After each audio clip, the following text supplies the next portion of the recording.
Dalam dasar angkasa negara kita, ada kita sebutkan supaya teknologi angkasa ini dapat menyumbang sekurang-kurangnya 1% dalam keluaran dalam negara kasar menjelang 2030.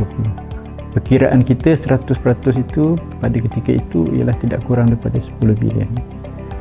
So ini menjurus kepada perlunya kita mewujudkan sumber ekonomi baru. Jadi perkhidmatan pelancar ini adalah salah satu daripada elemen yang akan menyumbang kepada sumber ekonomi baru kepada negara, bukan saja Sabah tetapi negara secara keseluruhan.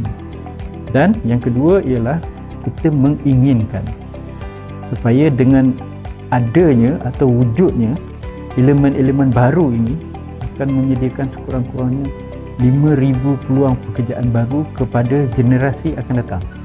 Sebab teknologi angkasa dia jangka masa panjang, dan hari ini kita lihat kita ada kepakaran-kepakaran tetapi dia tidak ada ruang untuk dia bekerja. Tak ada tawaran pekerjaan itu di Malaysia. So, jadi inilah hasrat kita supaya kita mewujudkan ekosistem industri ini di Malaysia.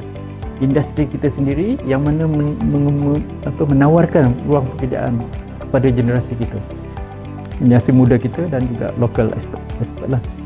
Kemudian kalau kita lihat secara lebih terperinci bagaimana perkhidmatan yang berkaitan angkasa ini boleh memberi impak yang signifikan lah kepada ekonomi, khususnya ialah yang pertama, secara langsung kalau kita berjaya menyediakan perkhidmatan ini, maknanya perkhidmatan pelancar roket Sabah ini atau Malaysia ini akan menjadi tumpuan kepada penggiat ataupun saintis yang akan melancarkan roket ke angkasa lepas dengan kos yang lebih efektif, ya, cepat dan kos yang lebih efektif.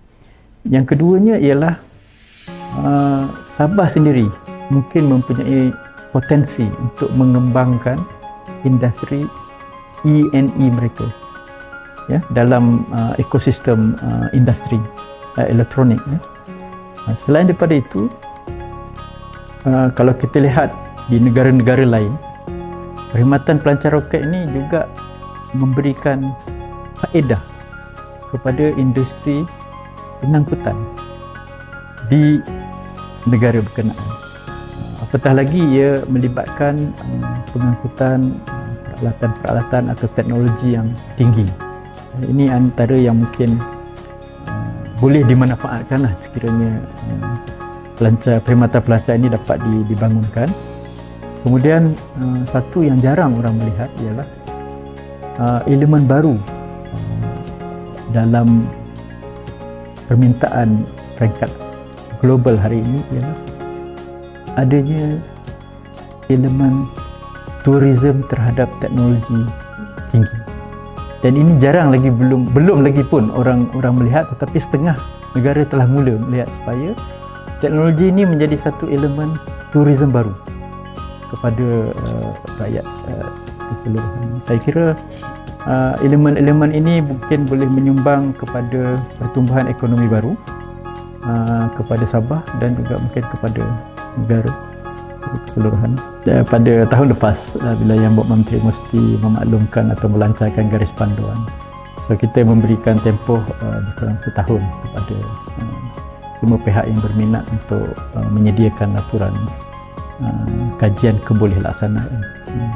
Dan salah satu yang sedang kita teliti ialah interim report daripada satu pihak di Sabah yang telah melaksanakan kajian kebolehtlaksanaan, dan kita sedang mengaturkan sesi libat urus sebenarnya dengan pihak-pihak berkepentingan untuk kita sama-sama melihat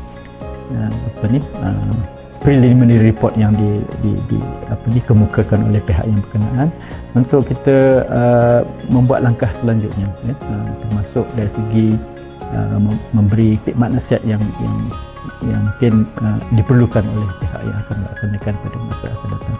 Dan apa yang lebih penting ialah dalam sesi libat urus itu nanti ialah semua pihak yang terlibat, yang berautoriti, dapat memahami bagaimana proses untuk membangunkan perkhidmatan pelancar ini daripada pembinaan sehinggalah dia beroperasi.